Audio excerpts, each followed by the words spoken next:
And we're recording. Okay, sorry about the delay. So it's my pleasure to hear Arnau Pujol talking from Cosmology to Malaria. Please, whenever you want.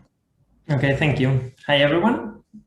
Yeah, so this presentation will be about cosmology and malaria, which apparently may have nothing to do in common. So one is studying the universe as a whole with the largest scales as possible, and the other one talks about, so this is from a parasite that has a few micrometers of diameter, and it's basically driven by biology instead of physics. So they may seem very different disciplines, but as Elena said, I'm moving now from cosmology to malaria epidemiology. So, and there is a reason for that. Otherwise, I wouldn't be giving this presentation.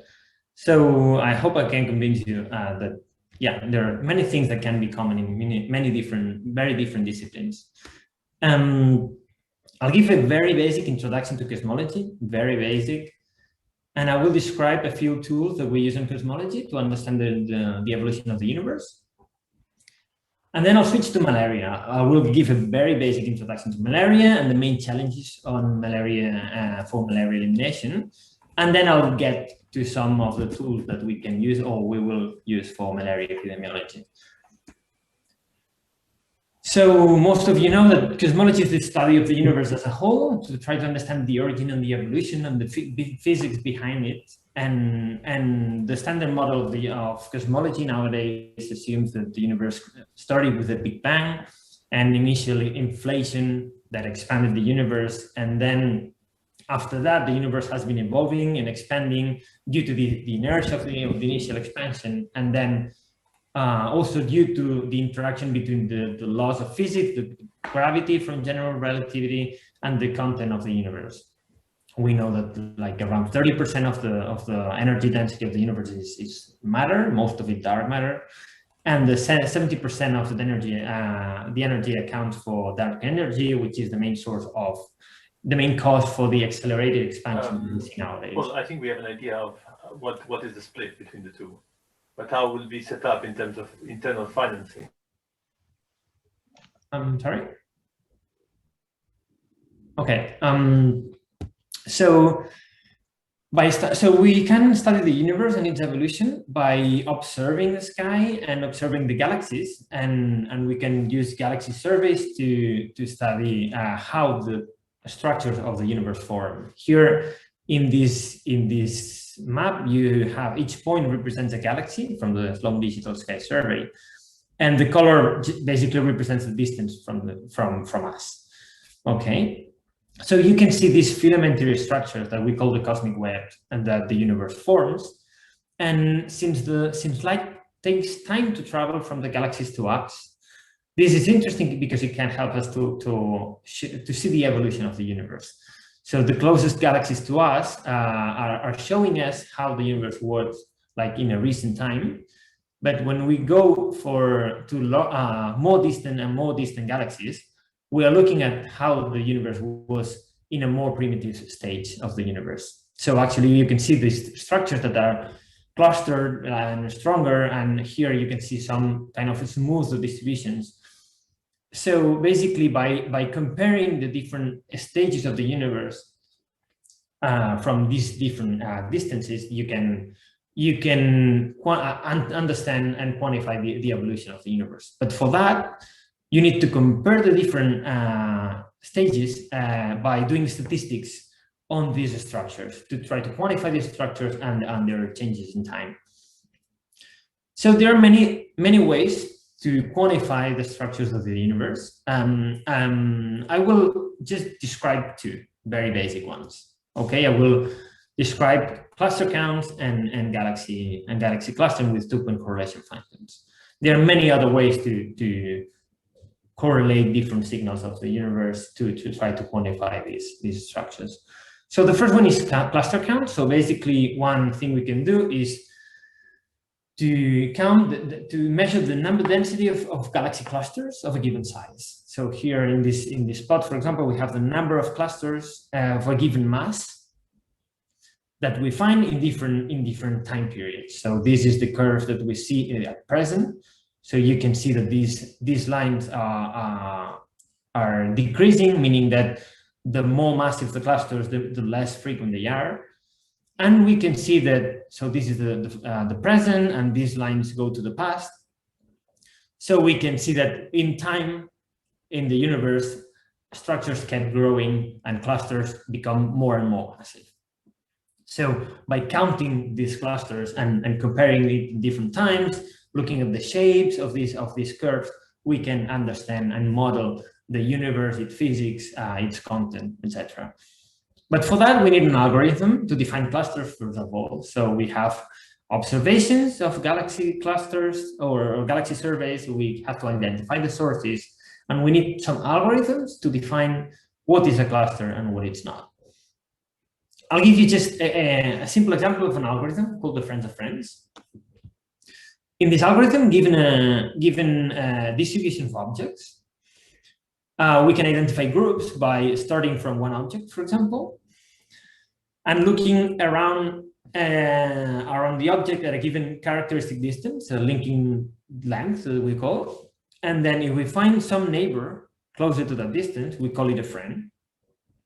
And then we can repeat that for that, the same for the procedure for that friend, and we will find a friend of the friend, and we can keep iterating on that until we end up with groups that are basically closer together than a given characteristic linking length, and we can do this for all the objects. We would end up in here in this example finding two friends of friends, this one and this one.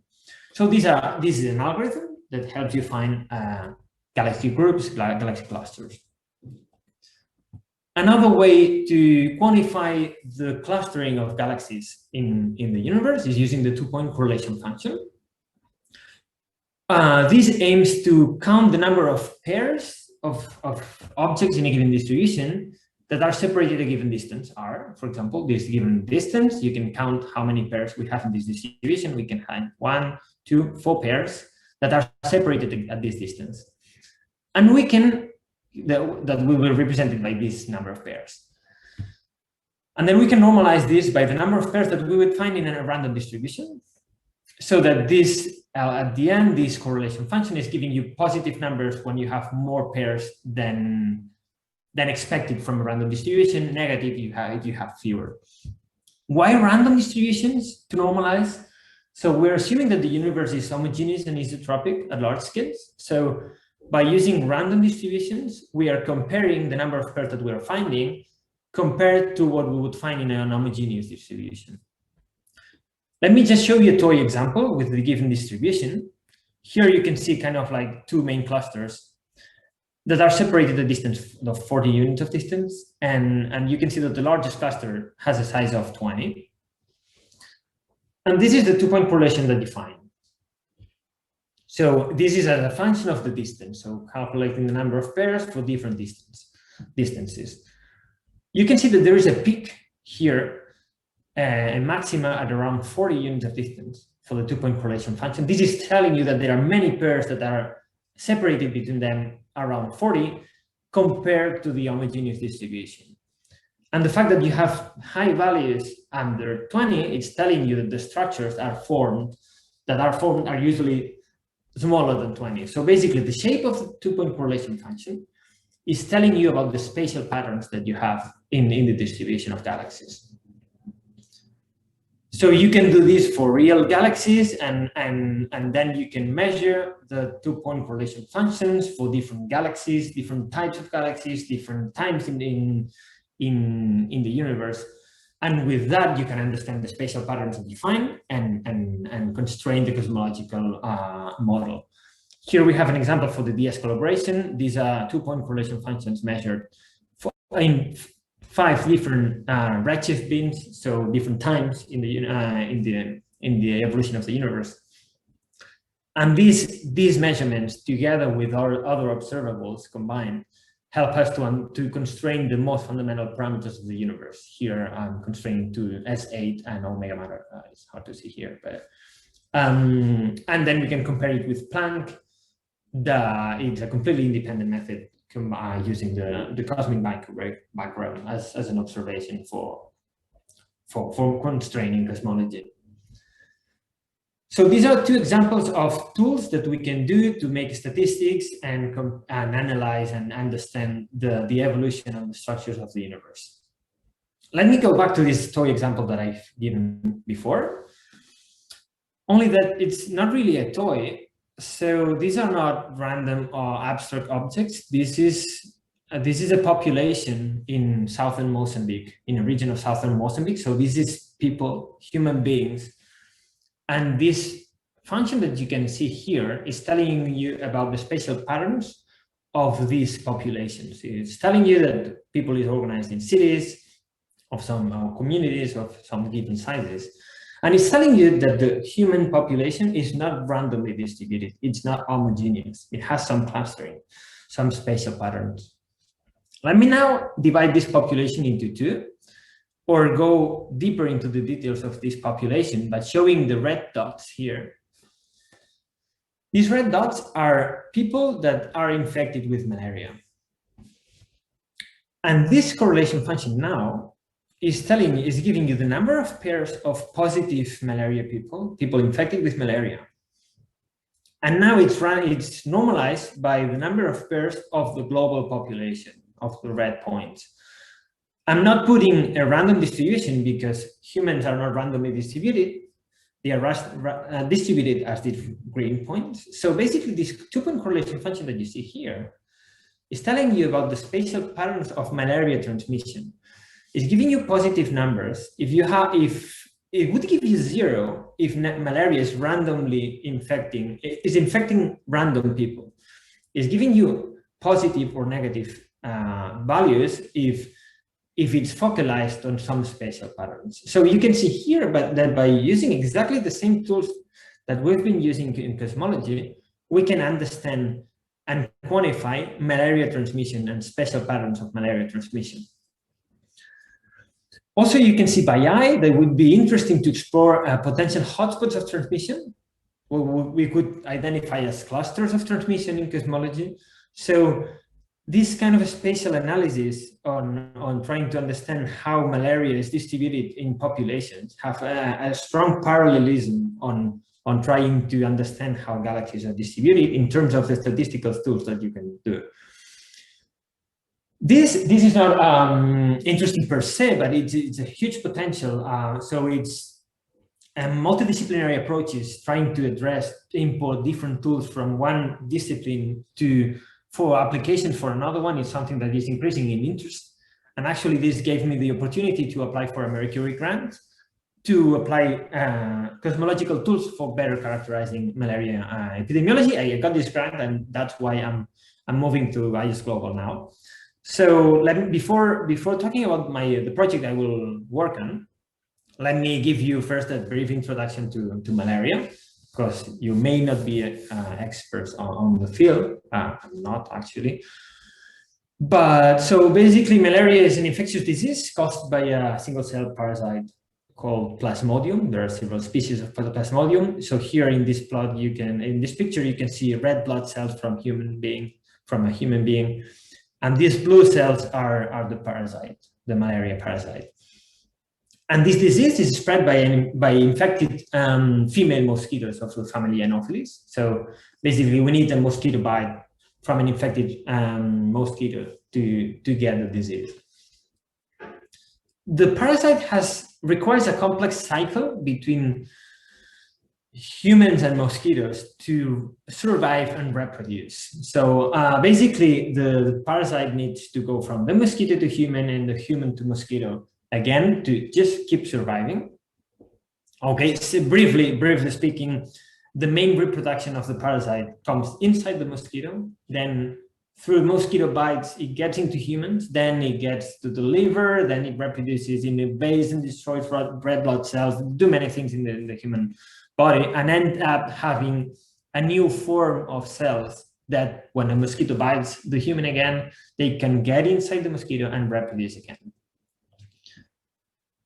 When the parasite is inside the human, this human has malaria, the disease, and it has a wide range of consequences coming from asymptomatic or mild infections 2 very severe cases of anemia, acidosis, cerebral malaria, and ended up with potential death. So malaria has been here for ages. So we have evidences of malaria of millions and tens of millions years ago. And it has been interacting with humans for forever, actually. So we know that malaria could have been the cause for up to 0.5% of the human deaths from all history. So this is a really serious disease. And it's not only about the history of humankind, but also in the present. So let me give you some numbers of the present situation of the malaria disease. So we have more than 200 million cases of malaria every year. That's more than 500,000 cases per day. And it's around 500,000 deaths per year. So now that we are used to get all the numbers from COVID, let me compare. So this is kind of like a third of the deaths that COVID has caused in 1 year. The only thing is that that we have malaria every day, not one single day, every year, not just one sporadic or a few years like COVID. And also it's more focused on Africa, especially focused on Africa. So 90% of the cases and deaths are in Africa. And I think it's an especially serious disease because it's especially cruel for children. So we can say that 2/3 of the deaths of malaria are in children under 5 years old. So basically we're speaking about 300,000 children dying every year of malaria, around 1,000 children dying every year of malaria. This doesn't happen at all for COVID. And also it's especially cruel for pregnant women. So they have more severe cases of malaria, stronger anemia, and higher mortality, and they have bad consequences for the babies. So this is especially cruel for Africa, where you have a young population and in general. So basically the seriousness of this threat clearly highlights the main goal of malaria research, which is malaria eradication. So this is the ultimate goal that all the research efforts are doing. For that, there are many institutions, many research centers trying to apply different strategies to try to eliminate malaria in different regions. And so I will give you an example, focusing on Mozambique. So this is Mozambique. It's a country of 30 million people, having 10 million cases of malaria every year, 1,000 deaths per year. And this is the prevalence of malaria in the country. You can see that there's a higher prevalence in the north, lower in the south. And in particular here, there's been an initiative to try to eliminate malaria from one district. This district is called Magude. It's a district very close to Maputo, the capital. And ISGlobal, together with a health research center in Manisa, they have conducted an initiative to try to reduce to zero the presence of malaria in this Magude area. There are other elimination initiatives that are very similar, and they end up having similar results. So this is a good representation of what usually happens. So this initiative have a series of interventions lasting for 4 years. Here you have different interventions coming from vector control initiatives, like using distributing bed nets to avoid mosquito bites during the night on the population, having intermittent indoor residual spraying to try to avoid having mosquitoes in the households, massive drug administrations to the communities. So basically it's applying anti-malarial drugs to the whole community in 4 different occasions to try to avoid malaria infections. And all this goes together with a lot of surveys trying to survey the population, apply rapid diagnostic tests, PCR tests to try to identify where are the malaria infections and characterize the malaria transmission during all this period. After all these interventions, the malaria prevalence reduced from 10% to almost 2%. This is an 80% of reduction of the prevalence of malaria. But the bad news is that malaria didn't get to elimination. And this is very common. So many initiatives to eliminate malaria do not succeed. They reduce the burden, but they don't get to zero. And this is highlighting the main challenges for elimination, which are related with the source, the potential sources of the residual transmission. So we need to better identify the residual transmission, better improving our understanding of malaria transmission dynamics, improving the surveillance. So these surveys that we do to try to survey malaria transmission, we need innovation to try to get to new and better approaches to better characterize malaria transmission.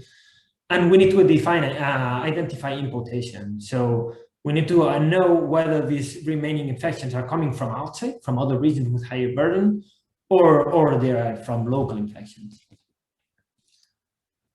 So my project at ICE-Global is a Marie Curie project called Surveilling Malaria Through Machine Learning and Clustering Tools in Pregnancy. And it tries to deal, to address these three main challenges. Okay, it has three main objectives. The first one is to develop new statistical tools from cosmology and adapt them for malaria epidemiology to better characterize the spatial and temporal trends of malaria transmission.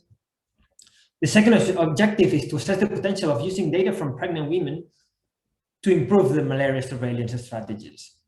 And the third one is to use the genomic information of the parasites to better characterize changes in transmission and parasite importation. I'll briefly describe two new statistical tools that I want to implement to characterize the transmission clustering. Then I'll just mention the idea behind using pregnant women for malaria surveillance. And then I'll discuss how to use genomics to detect importation. So one of the ways to characterize transmission clustering is to detect hotspots of transmission, regions with higher prevalence in a given area. And the most common approach used in malaria epidemiology is to use an algorithm that identifies circular regions where inside you have more like a higher prevalence of malaria than a given threshold. The problem is that sometimes human population are not randomly or circularly distributed, but you have elongated shapes where maybe you have better algorithms that could give you help you to identify hotspots with arbitrary shapes and sizes. And that's what I'm planning to do. I'm planning to adapt the friends-of-friends algorithm that I described before to be able to detect hotspots of transmission of arbitrary shapes and sizes. So this is something that I'm planning to work on. Another thing I'm planning to work on is to apply these two-point correlation functions to characterize the spatial patterns of malaria transmission exactly as I described before. This is not only to define, to better understand the spatial patterns, but I will also use all these tools to compare different populations and the transmission patterns of different populations. This is related with the second objective, which is assessing the potential of pregnant women for malaria surveillance. For that, just to tell you that usually the common approach to explore and analyze the status of malaria among a community, among a region, is to use cross-sectional surveys. This is basically taking a subsample, a random subsample of the population, apply malaria test to those populations, to that population, and then you can characterize the spatial patterns of malaria in the population. This is an example of population in a cross-sectional survey, and the red dots are infected people, the green ones are healthy people.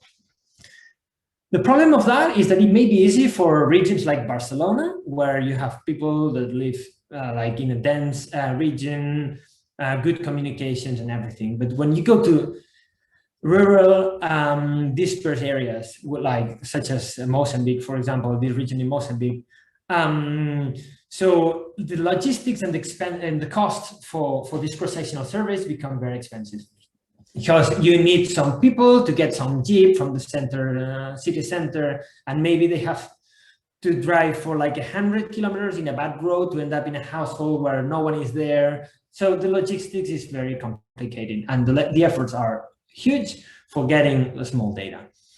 Advantages of using pregnant women are the following. The majority of pregnant women go to the clinics at least once during pregnancy.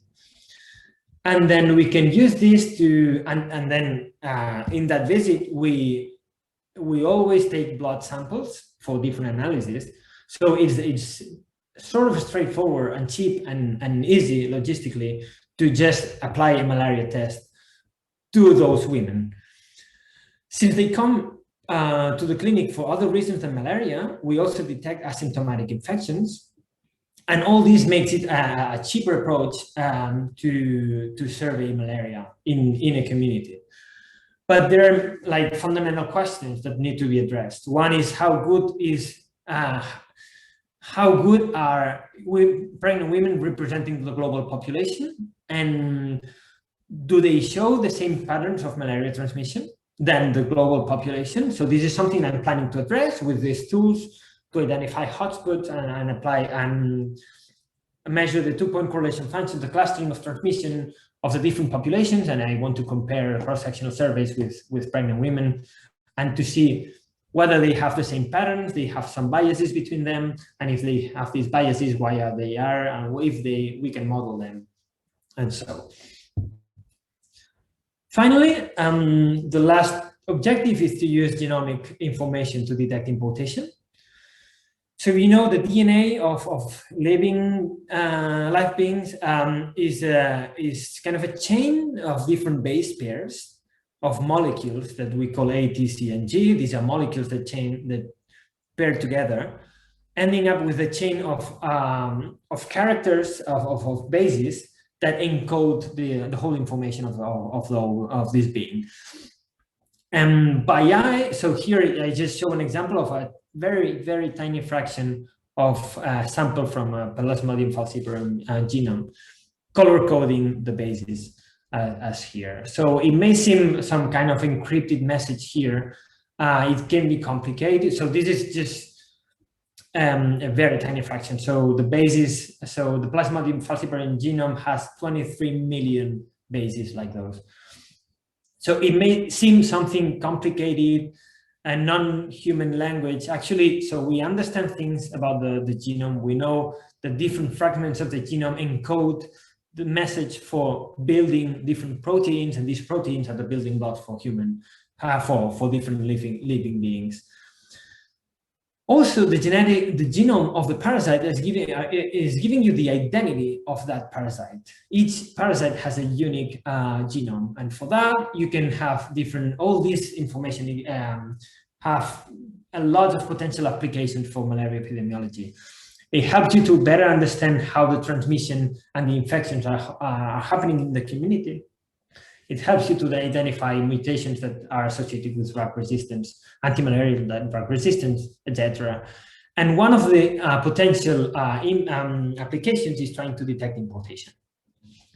So there are several ways to try to address importation, malaria importation. One is using travel history surveys, basically asking infected people whether they've been traveling recently or not and where they've been traveling.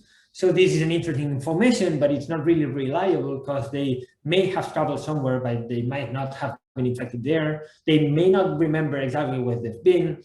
There are many weaknesses for this sort of history surveys. Other approaches have been using phone data to quantify them, identify the mobility patterns in the national level. This again is not really representative because people with a lot of access to the phone with mobile phones may not be the ones that are more affected with malaria infections, and mobility doesn't mean importation. The advantage of using genome is that it's giving you the truth about the parasite. If you can find patterns of parasite genomes that are identical to other parasites from other regions, it indicates that there has been importation. The problem is that identifying these patterns in the genome is difficult to identify. I'll tell you why, and I'll tell you how I will approach these issues to try to quantify importation. So we need to extract the key information from the parasite genome first. So you know that the genome is, one of the challenges is that the genome is very large and the number of samples is not. So we're talking about 23 million bases per sample, and we're having 1,000 samples for some of for my project, for example. Fortunately, most of them are identical because otherwise they would be different species. So we can keep focus on the bases that are different only. This reduces the amount of data, but also there's another challenge, is that these differences are usually associated to biological reasons, immune evasion mutations, mutations regarding antimalarial drug resistance, etc. But this doesn't tell you anything about geographic location necessarily. So it's complicated from these variant bases to understand how they can be related with geography. The approach I will use is the following. I will start doing a first pre-processing, identifying what are the variant regions and focus only on them. It may seem that this reduces a lot of data, but we're talking about the fact that we are still having a few million bases that are still varying between the samples. So there's still a lot of data. So the question is, can we identify a few of them that give us the maximum amount of information regarding the geographic origin of those parasites? That's the main question. That's the main selection of data that I have to address. And for that, I will explore different machine learning approaches. And machine learning techniques are very common already with astrophysics and cosmology, and I've already been working on them. So it's again, some example of tools that can be shared between different disciplines. And the advantage of machine learning is that it's especially suited for analyzing or describing complex systems such as this one, and especially on addressing non-intuitive modeling. So there is no intuition that can give you why some regions in the genome would give you more information about the location than others. There's no potential intuition, there's no a priori modeling for that. So machine learning is a good approach to try to identify them in an optimal way. So I'm planning to build new machine learning approaches. Any ideas are welcome, but I'm planning to explore some algorithms based on sparsity to identify key markers that are optimal for giving this information. Finally, once I have this final subsample of the genomic region that are highly informative of the geographic area, the final step is to quantify this imputation. And this is something that I will explore using the new potential metrics for that. I just show you here some examples of people that have some studies where they've been trying to quantify imputation. Basically, they've been trying to measure how similar are the genetic population of different regions, finding, for example, strong genetic similarities between these two clinics, and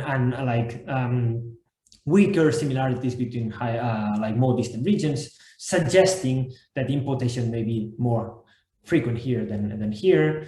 And here are some examples where they've identified potential imputation, population migration using the genetic similarities of different populations. They have identified imputation coming from migration from Zambia to Namibia, Angola to Namibia. They haven't identified imputation between these two countries. So you can identify patterns of mobility in humans as well as imputation of parasites if you can properly quantify this data. Okay, so yeah, that's most of it. So I guess it's been a non-standard presentation, mixing a bit cosmology and malaria. This is to highlight the importance of the interest of multidisciplinary approaches, where you can learn from some fields such as cosmology, where we have a lot of experience using different statistical tools to identify spatial structures, spatial patterns, and how this can be useful to import to disciplines such as malaria, where we need to really improve our understanding of the structure that we see, the patterns, and tackling this this important threat that is malaria, that is causing millions of cases and millions of deaths. And yeah, the potential of these multidisciplinary approaches are huge, and I think it's something that is very positive to explore. And actually, that's what has given me the opportunity to get this, to start with this new position and this new career path to malaria epidemiology. So that's it. Thanks. Thank you, Arnau. That was a beautiful talk. Very, very interesting. It's good to hear some out of the topic sometimes, and it's very nice to see how you can really use the same tools for improving our knowledge in another areas. So does anybody have a question? You can write them on the chat, or you can raise your hand, or just unmute yourself and talk.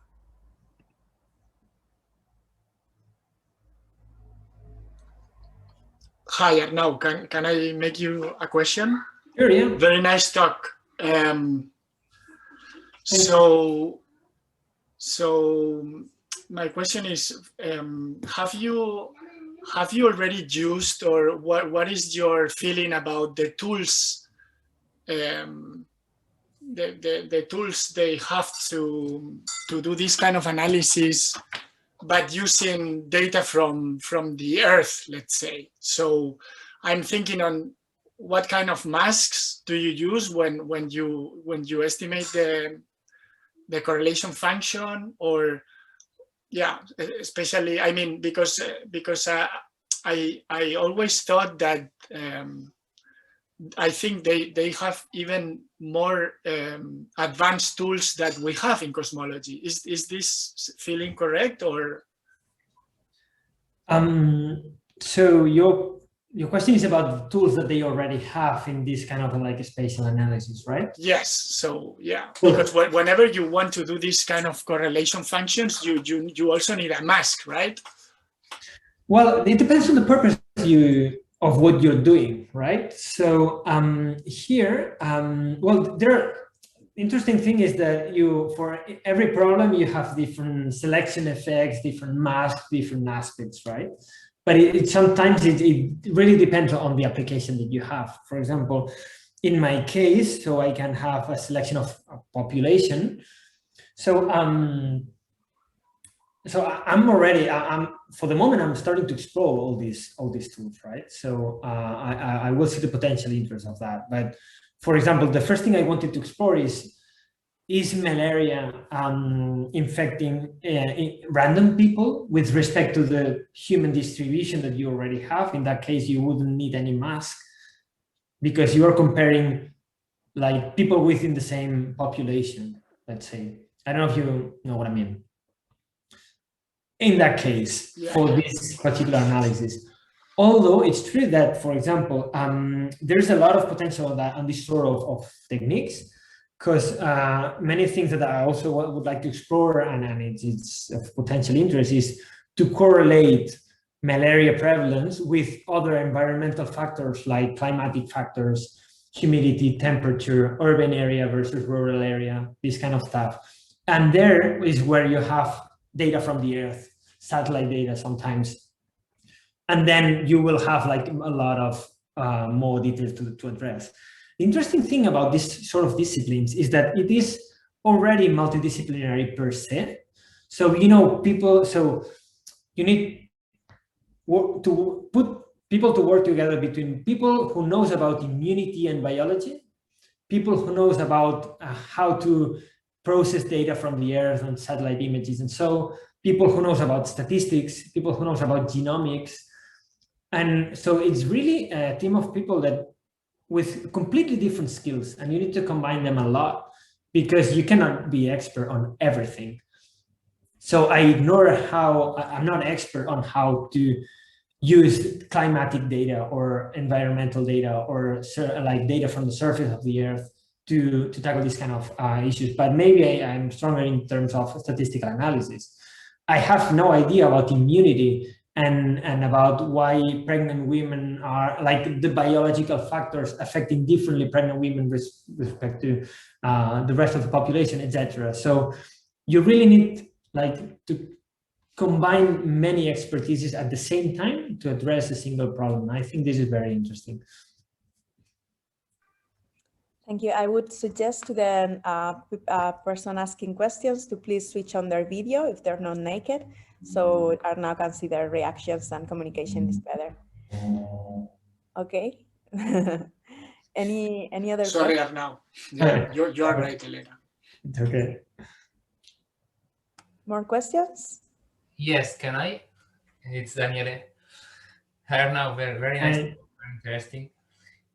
My question is a little bit related with the previous one, and it's about the, let's call them selection effect or observational biases, or however you want to call them.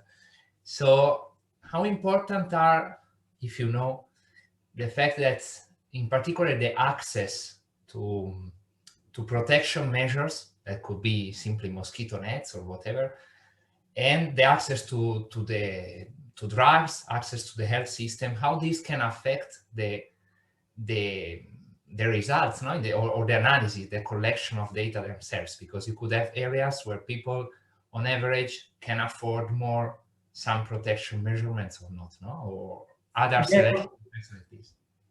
Yeah, there's a lot of complexity here again. Yeah, so I think it's nice to see how all problems, all research fields are complex for different reasons. No, in cosmology, you have many systematics affecting the observations and the measurements that you need to take into account. Here, it's similar, right? So, for example, this is the Magoudy area. So, can you see the mouse, right? So, this is the Magoudy area where we've conducted these initiatives to try to eliminate malaria with distributed bed nets, with applied mass drug administrations, etc. We haven't done it here, right? So, or here. So you have different populations with different environments and different characteristics, like as you said. So also you have fewer pregnant women coming to clinics from these regions than with respect to the global population. So there are many biases here that you need to address. And at the same time, it's interesting in the health sciences that there's a mix of three things. One is that you want to understand things, like we do in cosmology, just because the better you understand, the better you will deal with it. But at the same time, you have to take decisions. Okay, so people are dying. So it would be great if you take a random population here and a random, but people are dying. If people are sick, you have to treat them. Then they will be biased because you've treated them, but you have to do it, right? So you have to take decisions that change your data while trying to understand the data. So it's kind of like recursive. And also, the goal is not only to understand, but to fix the problem, right? So you need to reduce the malaria burden in the society. So sometimes you have to put in balance all these things. So I will be more biased, but I will reduce the incidence of malaria. So this maybe compensates, given the goals that I have. So it's a mixture of interest that is very interesting as well. And it's complicated. Yeah. No, I agree. I mean, in these things which are science applied to society, you have to be very practical. So yeah. And as well, you need to put in, so you need to combine this with the local reality. So the quality of the hospitals you have, why people are not coming to the hospitals, what do they feel about getting vaccines or treatments or whatever. They don't even speak Portuguese. They might not even understand what you're planning to do with their data. Well, yeah, that's a lot of things to learn. It's fascinating. Okay, thank you. More questions? Hi. Hi. This is Abu Bakar. Thank you so much for your interesting talk. I really enjoyed. I have a comment and after that question. I do like the point that you have raised by saying it's really a multidisciplinary problem or topic, because it requires like a collaboration of different people from different background, as you mentioned, because, for example, we really need people who understand the climatology or information that related with the geography. For example, we see that if we see from the map here in front of us, we can relate the number of the infected people maybe with the distribution of people who live near to the water environment, and this also you could relate it with the growth, or water is environment for the mosquito, so it's really I 100% agree with you, because I'm from Sudan, and I know malaria, and I know how it's affecting people so much. So I'm from there, and I know how. So by saying that, now you are making this statistical approach, do you think this multidisciplinary collaboration somehow will limit your final goal when you apply a particular technique like the one that you are doing now, just using statistical approach to do that?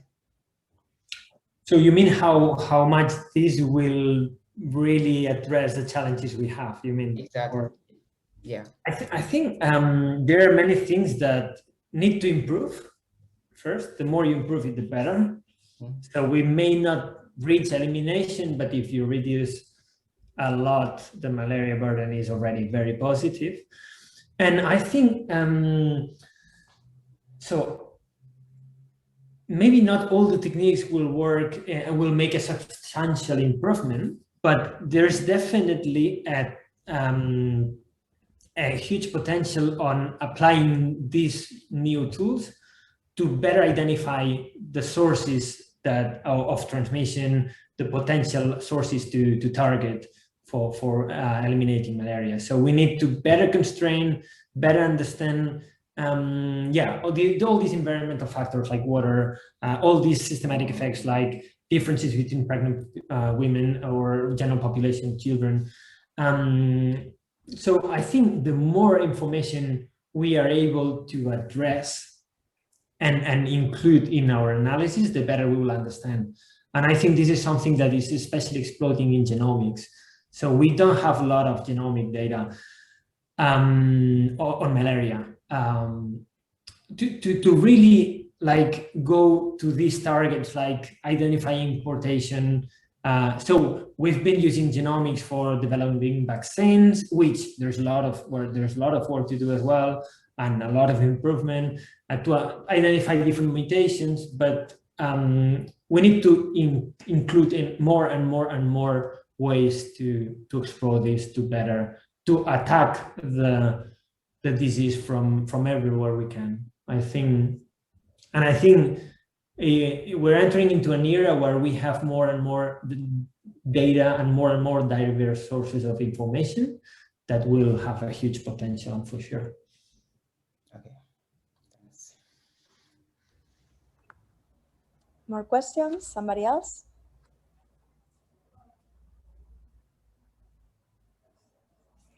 I'm going to ask one myself.